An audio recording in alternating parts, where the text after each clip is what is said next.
Hey, what's going on, guys? Welcome back to the channel. Today we are returning to the My Favorite WWF LJN tournament.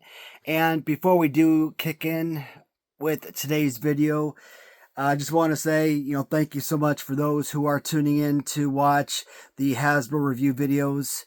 So just this morning, I did post the part 2 of the Hasbro review. Look, guys, I mean, these videos, these Hasbro reviews, I'm not doing any breaks in between. We are looking at the full-on mint on card and loose review of each individual figures, and I'm talking about history with the figures. I'm doing full-on valuation of the figures and all that. So these videos are not your prototypical 10-15 minute reviews that a lot of people out there are gonna give you with these videos. So like I said, it's not your basic review videos. So for those that are sitting down and actually watching a full-on hour-long, or today's video, hour-and-a-half video, I can't even thank you enough. I mean, for me to sit down and watch an hour-and-a-half movie nowadays is a pain in the freaking neck. Now, these Hasbro reviews, I've been looking forward to. I'm a fan just like you guys. I am a fan just like you, and so even though I'm making these review videos, it's been special requested. So even though I'm making it, for the viewers who particularly requested, uh, the Hasbros are my favorite line after all. So when I'm made these videos, I'm making it for as much for myself as I am for the viewers who are actually going to tune in to watch those videos, right? So like I'm super freaking eager to wait to get to Tuesday morning so I could sit there and watch those videos. So I'm just as much of have an interest and want to sit down and watch an hour and a half of those videos, and I enjoy it. Like it's interesting. Like I really enjoy what I have to say in those videos. So and it's a different avenue with the Hasbros compared to like LJN reviews, because I actually had Hasbros as a kid, right? So I can actually have something to actually talk about you with history and nostalgia and all that. So, but for all of those videos, you think with like an hour-and-a-half video that nobody's gonna watch that, nobody's gonna have interest, but based on me posting that video 10 hours ago and the amount of views that I have on that video already, these Hasbro reviews are doing exceptionally well, and I couldn't be more thrilled. Thank you so much for those who are watching the videos and for the amount of comments that I'm getting on those videos.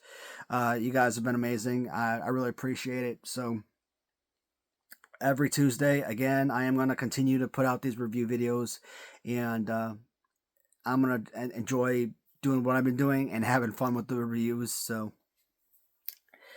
I don't know if I'm going to do anything else outside of Hasbro. I mean, I could do something very similar to what I'm doing with the Hasbro with like Galoob, for example. I've done these Galoob reviews in the past, and I like I said, I could do something very similar and do it with Galoob because I had Galoob, and I could actually do something. I could actually give a little backstory and stuff with Galoob figures, but I've done plenty of Galoob stories or Galoob reviews in the back in past videos and past reviews, and they didn't do too well, so I don't know. But anyways, what the heck are we on now? I haven't made a tournament video in about 3 or 4 days, and I don't remember what we're on. So this is round 3, part 6. Awesome. So we already passed the halfway mark. That is sweet. So let's dive into today's tournament video and see what matchups we are going to have for today's video. We are going to start off with Jim Neidhart, purple from Robert Jackson. And he will square off against Hawk, red. Hawk, red.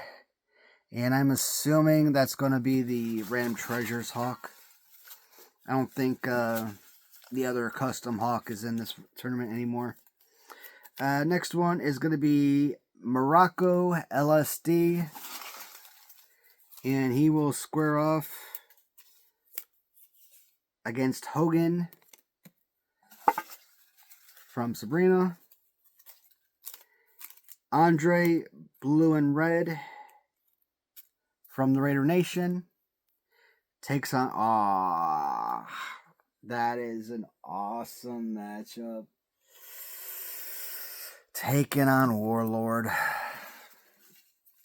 These matchups like that never get any easier.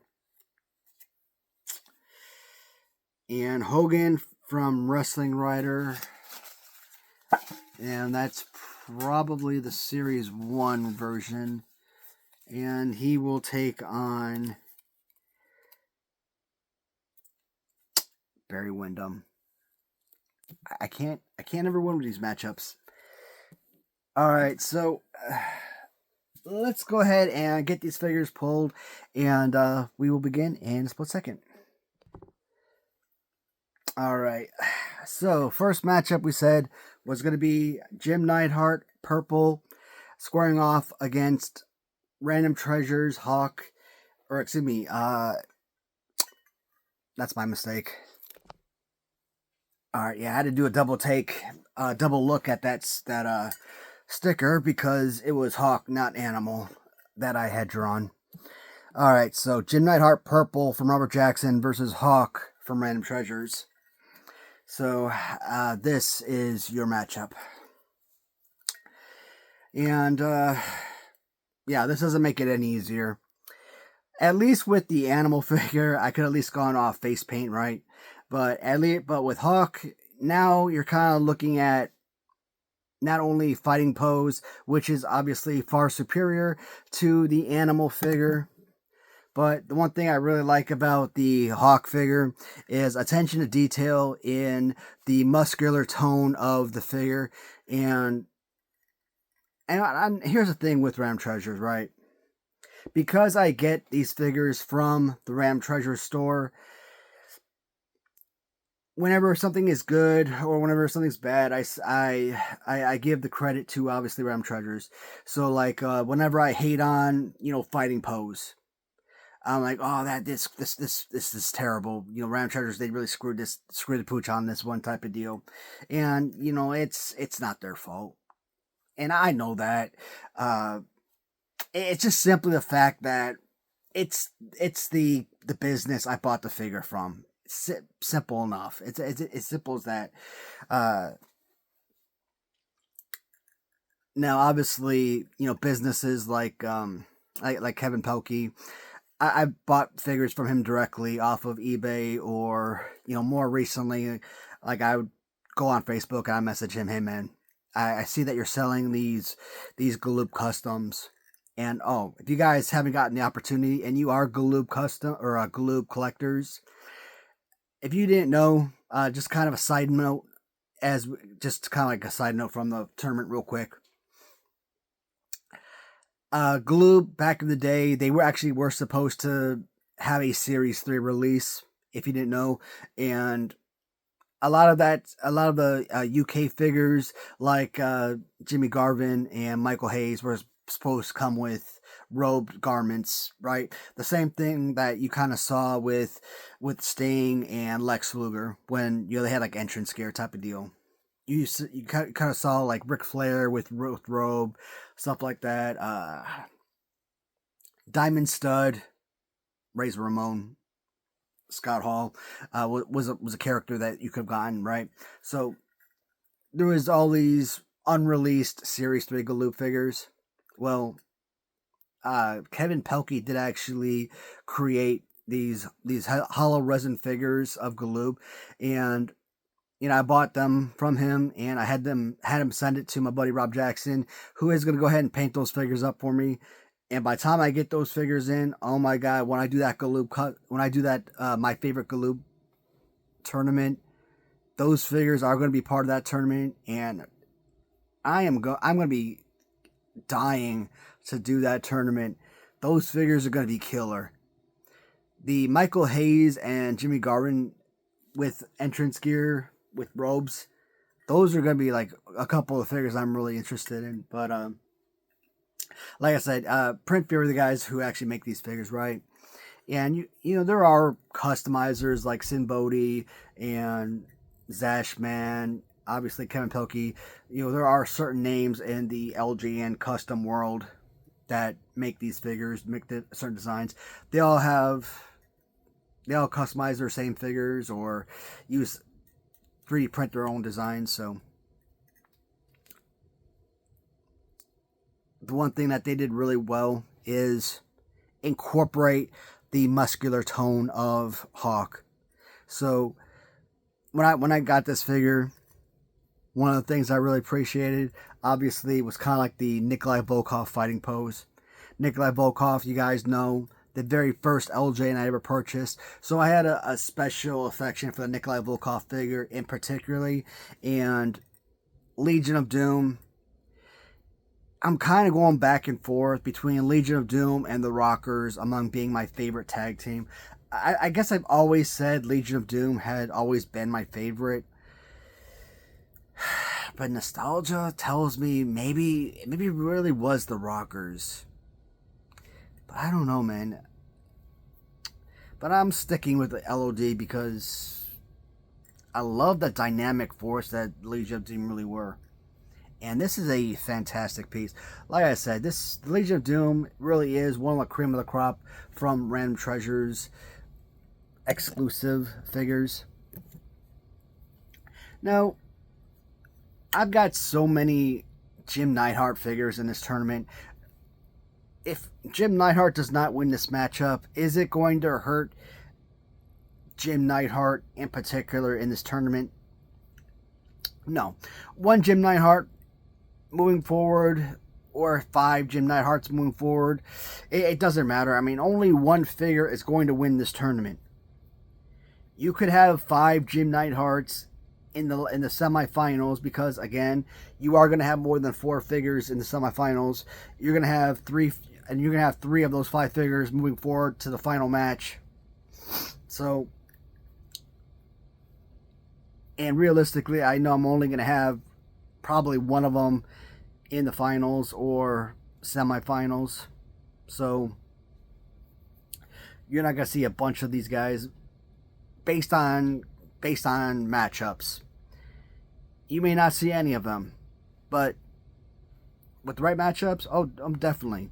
You could see one or more in the final 5.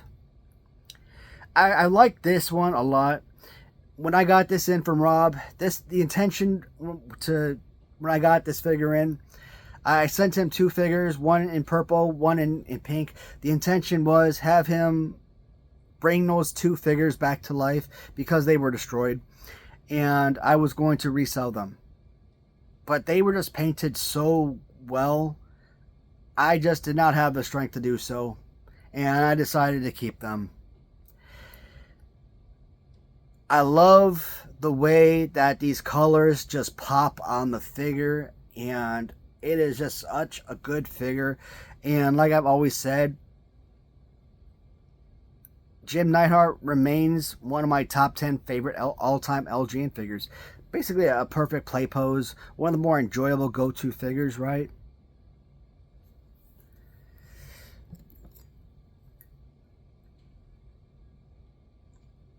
I think if it was just boiled down to play pose, maybe, yeah, Jim Neidhart would be my answer.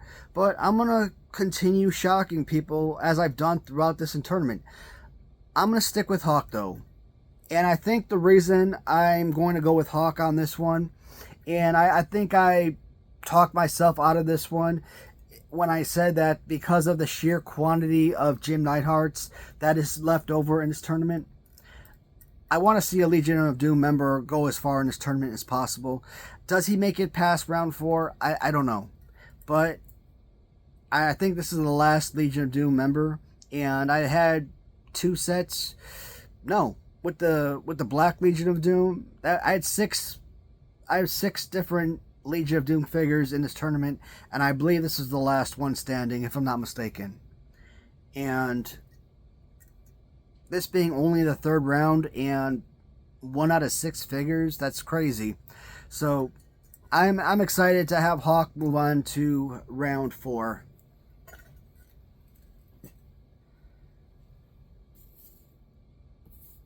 Next matchup is a fun one.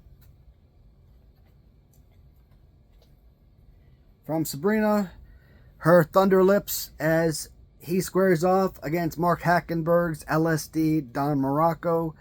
And man, I need to find someone who has LSD because I want to take some speed, man.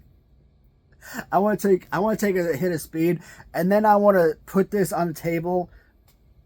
I want to sit there like, I just want to stare at that thing for as long as I possibly can.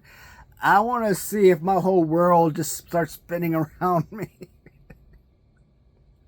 I think that this is one of the trippiest things I've ever seen. And every time I look at this figure, I just love it more and more.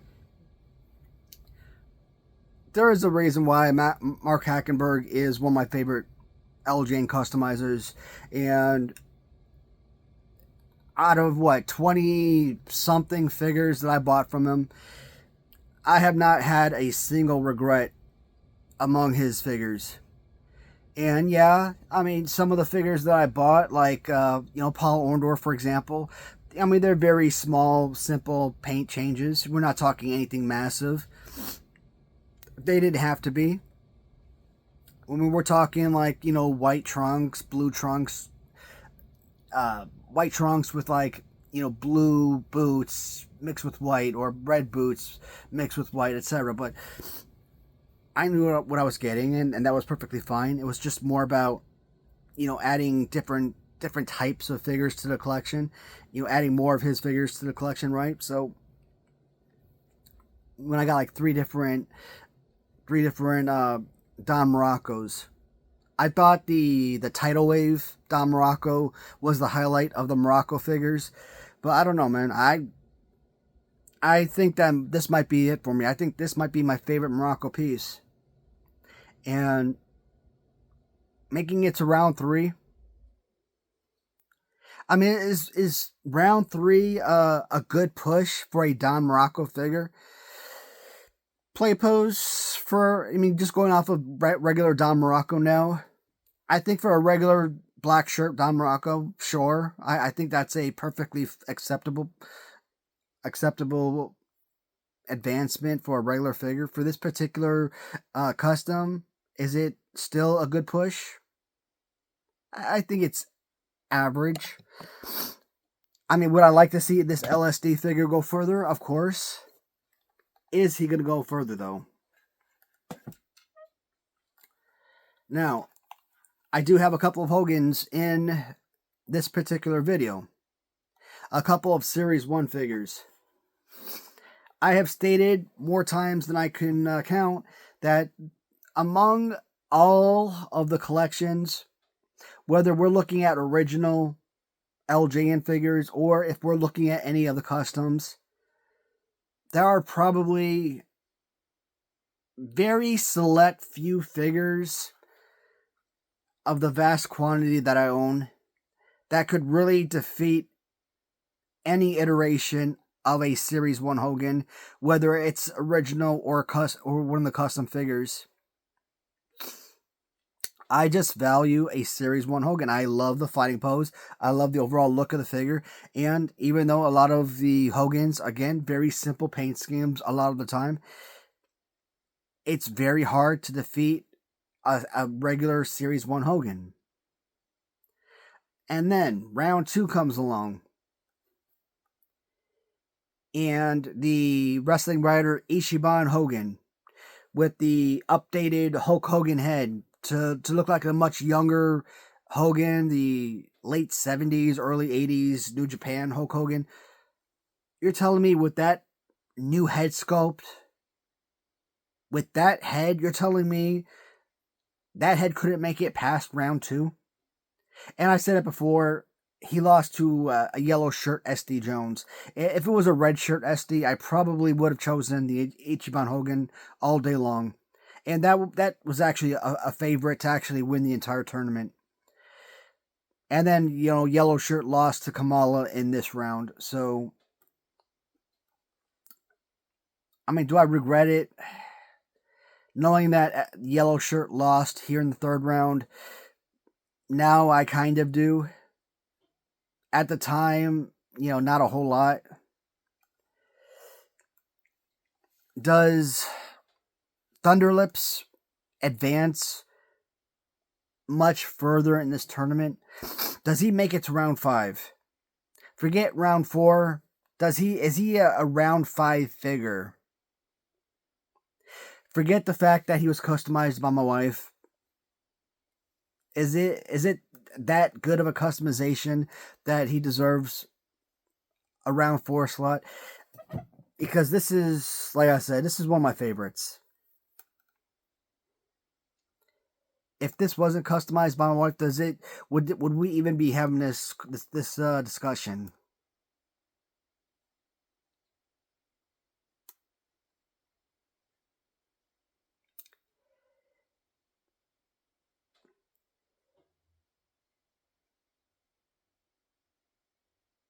I think we would be having this discussion either way. I stand pat. At the end of the day, I always said that there are very few figures that could defeat a Series 1 Hogan. Don Morocco, not even talking about custom Don Morocco. I'm talking about Don Morocco in general. Black shirt original Don Morocco can't beat a regular, yellow trunks original Series 1 Hulk Hogan, right? The greatest customization in the world couldn't beat a regular Series 1 Hulk Hogan. Again, this figure, I don't know if this figure is going to make it out of round 4, let alone round 5, round 6. But you got to really have the most incredible figure ever to beat a Series 1 Hogan. I think Don Morocco is about... Generally, I think of Don Morocco as probably a round 2, maybe a round 3 figure. So I think Morocco has really run his course. Making it to round 4, I think would be too much. Any Hogan, Series 1 Hogan, is worthy of a round 4 push. So I don't regret that. Again, even if it wasn't made by my wife, I still think that this would have advanced regardless. So the fact that this is the first tournament that my wife has had 2 figures participate in my favorite LJN, and she has 2 figures advancing to round 4. She doesn't watch my videos, but if I tell her about this, hey, maybe she might be persuaded to customize more figures for me. I mean, these figures weren't like the hardest thing in the world. So, I mean, we're not talking like, heavy duty customization. We're just talking, minor paint changes. And, that'd be enough for me. Next matchup, and this is not an easy battle. These are like really 4 great matchups. This video is like a semifinals, putting 4 great matchups. There really isn't a clear choice as to which is like the key matchup of the video. Like, one-on-one, I would love to say that Warlord wins this matchup going into this matchup, but it really isn't that easy of a matchup. So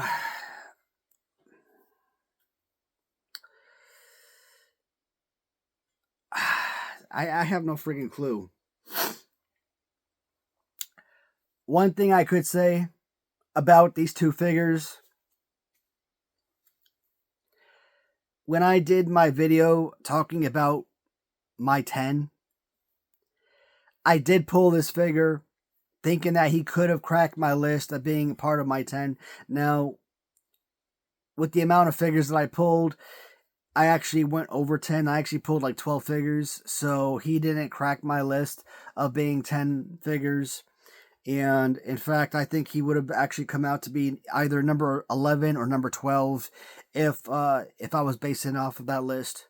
Now, I think SD Jones... No, SD Jones wasn't on that list, I don't think. Sid Vicious was on that list.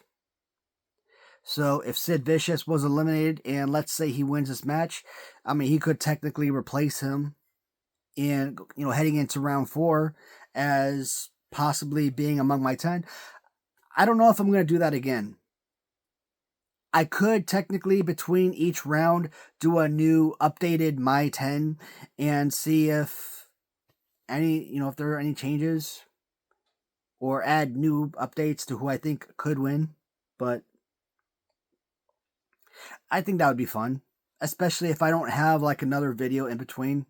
What I'm doing now is like 4 straight tournament videos, 2 straight videos of like, whatever, pickup video, review video, and then the 7th video of the week is the Hasbro review video on that Tuesday. So, that could be something if I don't have a new review video or whatnot. I do say that Andre the Giant is my number 3 favorite LJN figure. I probably put Warlord at like number 9. Again, if I go out today and I redo that list, are they still listed in that capacity? Warlord could be like number 15 nowadays. Andre could drop to like number 12. I don't know. Andre could be dropped to like number 6. Warlord could be like number... He could still be number 9. Who knows? I don't know if I necessarily classify them the same. Warlord, he has a fantastic fighting pose. He really does. But his arms might be a little bit too high up, and that hurts his ability. Now, if you do try to put wrestlers in like a body slam with this pose, you can stretch out the arms because of the rubber, but you're also going to end up cracking the arms and possibly ruining the paint scheme. So I wouldn't recommend that with this particular figure. But I mean, he is. I mean, obviously, you can do some things. You're right. You can pretend to do a body slam. You obviously can't sit there and try to put try and spread out the arms to do a full-on body slam. But he is a very enjoyable and playful figure. I mean, he has absolutely amazing paint. So I put this in my top 10 for best LJNs for a particular reason, right? It's a perfect piece. Now, Series 1, 2, or 6, LJN, doesn't matter. Ever since I saw that one Jakks Pacific Classic Superstars of this particular LJN, or excuse me, of this particular look. Now, I know it was like early 1980s Andre the Giant, but like I wasn't familiar with that look. Heck, until I start collecting LJNs, I never even saw Andre in like blue trunks before. Growing up, the only thing I ever saw Andre the Giant in was a black singlet. And then, obviously, once I started collecting LJNs and started collecting other outlines, start seeing him in like red trunks, maroon purple trunks, seeing him like yellow trunks, and just seeing all these different color schemes. I'm like, man, this is so freaking weird. And then from Mark Hackenberg, I actually got a Series 1 Andre, getting him in this same color scheme, which was amazing. And then later on from the Raider Nation, I got this figure. And I thought this was, when I first got this, I actually thought this was a Series 1 figure because of the head. And then it wasn't until I actually picked it up and held it and I realized, no, this is actually a Series 2. And you could tell because of the arms. The arms were actually in a lot tighter than a Series 1 figure. But the head sculpt, I thought the head was a Series 1. So, I mean, they did some things. But when I look at this, it doesn't look like the head was actually cut off or anything. So, but this is like a 100% completely rubber figure. So, I don't know what they did to this figure. Like, how they made this.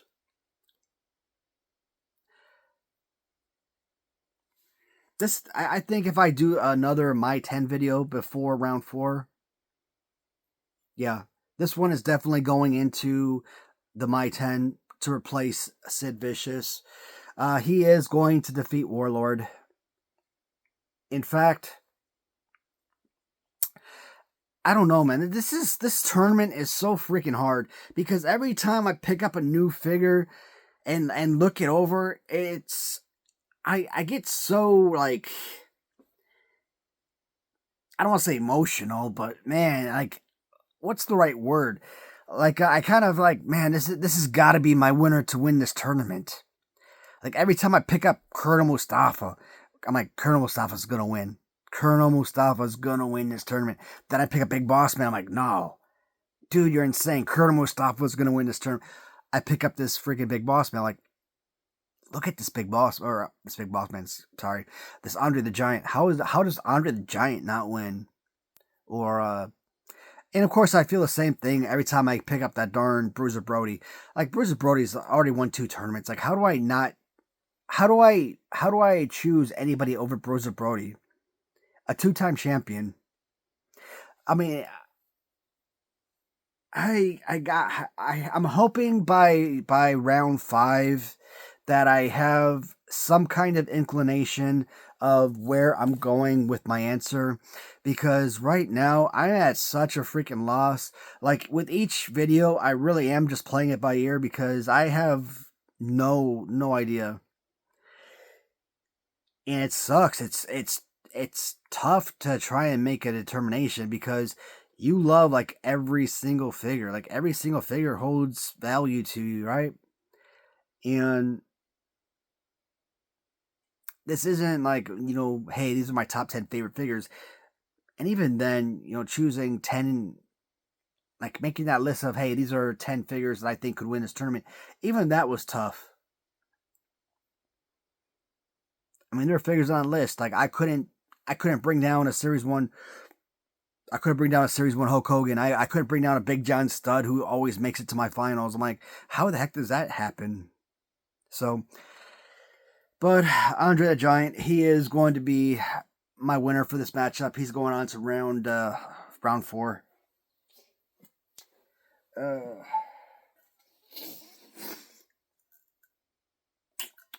This matchup again. I mean, this is insane. I don't know.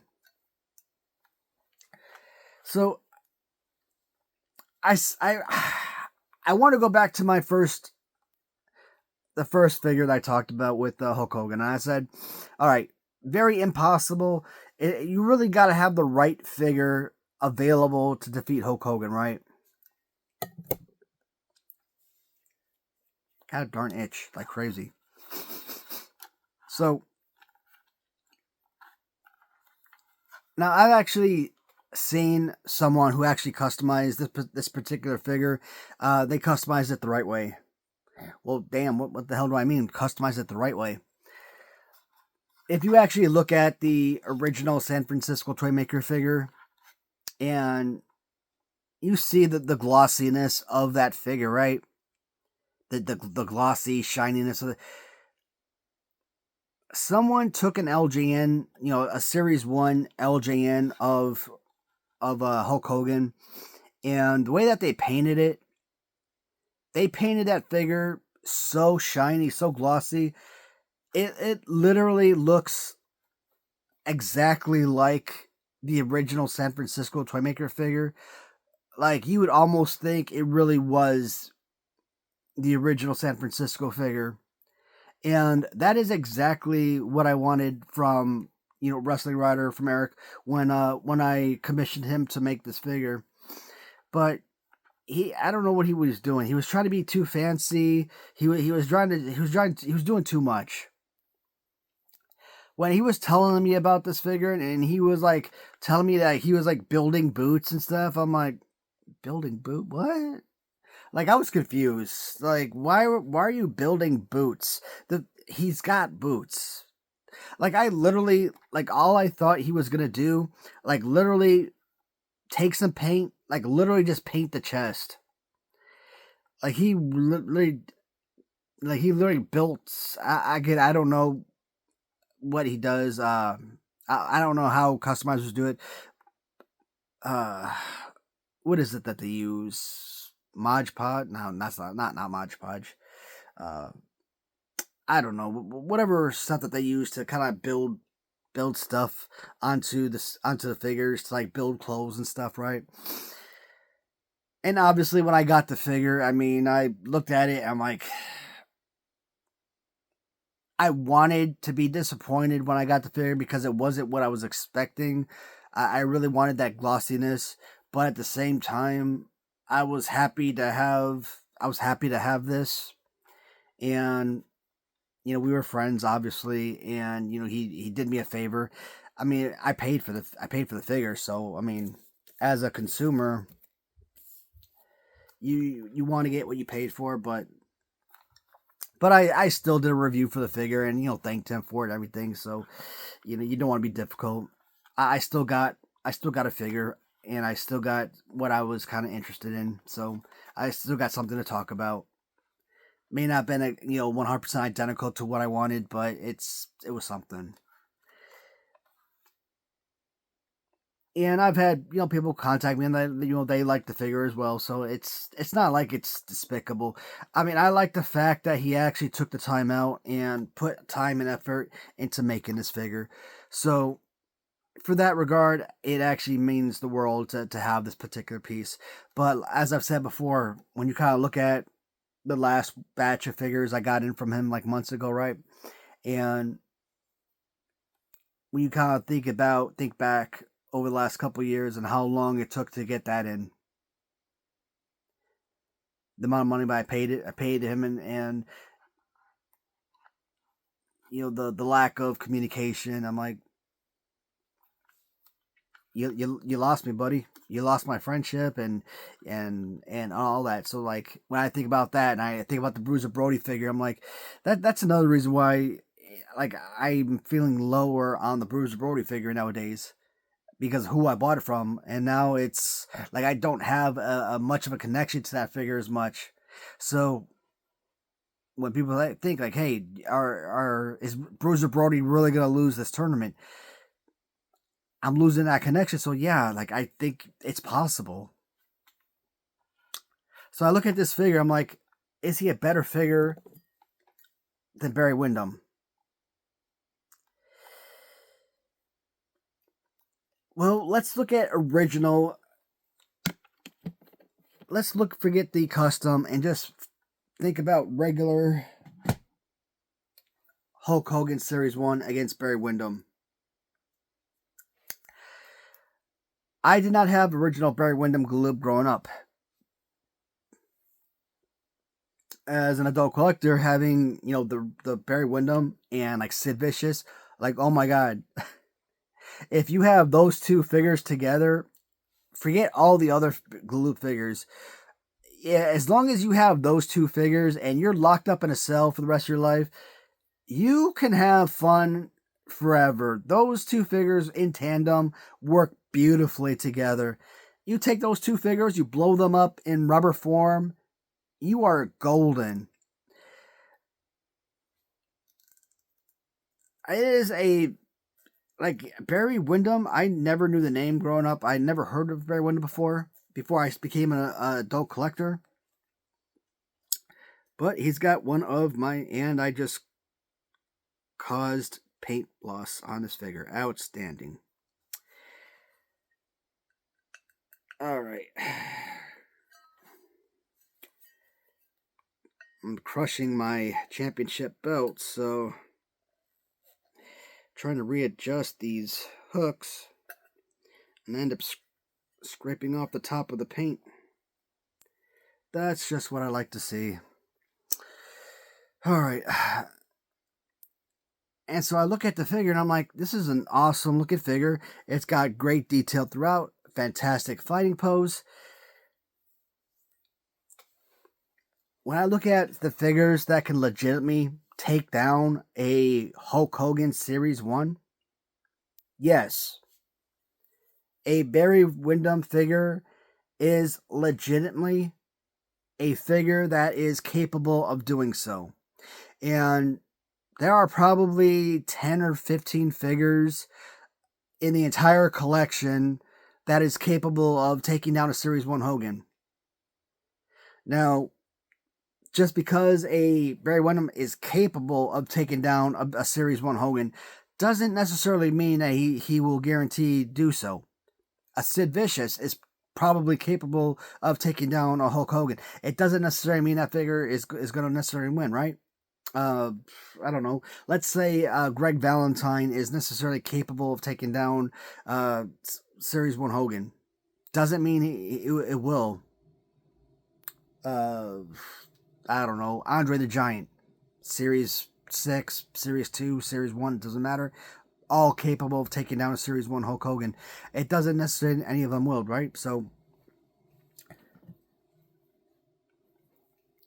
this right here, if this was like a legitimate, like, if you're, one of those guys who like have LJN competitions, like actual wrestling matches with your LJNs, this right here would be a freaking fun matchup.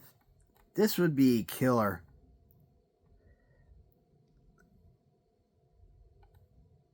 I'm going to break norm again, and I'm going to go with Barry Windham.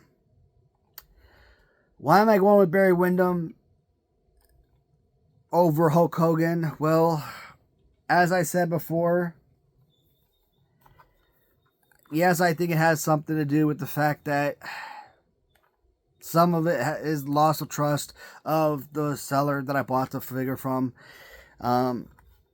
With the figure that essentially has more color and detail,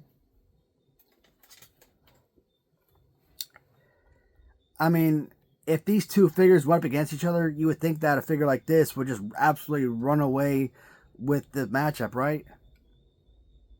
But a figure that came from my wife and one that, someone I actually love, right? And someone that came from a previous friend who can't even respond to text messages anymore. So, I don't know. Now, is this hindsight stating that maybe Bruiser Brody doesn't win this tournament?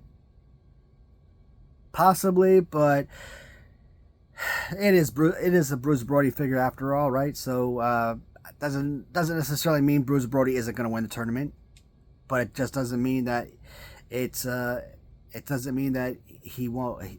What I say? It doesn't mean he won't win. It doesn't mean he will win. So in this case, this last matchup, Barry Windham is going to defeat that version of Hulk Hogan, and we'll move on to round 4. And this does conclude. I don't know. That's weird. I could have sworn Barry Windham was defeated in a previous round, but whatever. Maybe I was wrong. But Barry Windham defeats Hulk Hogan, and this concludes round 3, part 6. Yeah, that's it for now, guys. Thank you, as always, for watching, and until tomorrow's video. Goodbye, everybody.